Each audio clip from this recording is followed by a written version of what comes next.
একসময় মানুষের ভিড়ে শখরুম টুঙ্গিপাড়া।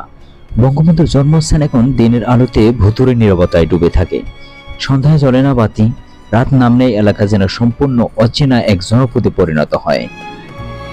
১৬ বছর ধরে এলাকার কন্যা শেখ হাসিনা দেশের প্রধানমন্ত্রী থাকায় টুঙ্গিপাড়াবাসীর প্রত্যাশা ছিল এলাকা বদলে যাবে, গড়ে উঠবে শিল্প কারখানা, বাড়বে কর্মসংস্থান।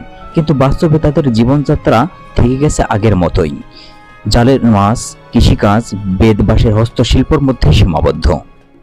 স্থানীয়রা অভিযোগ করেন, উন্নয়ন বলতে চোখে পড়ে শুধু বঙ্গবন্ধুর মাঝার এলাকা, রাস্তাঘাট, শেখ হাসিনার ব্যক্তিগত বাড়ির সৌন্দর্য বর্ধন।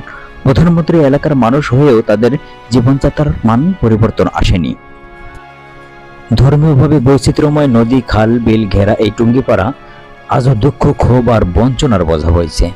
তবু অনেকে বলে, ক্ষোভ থাকলেও এলাকার মেয়ের প্রতি ভালোবাসা রয়েই গেছে।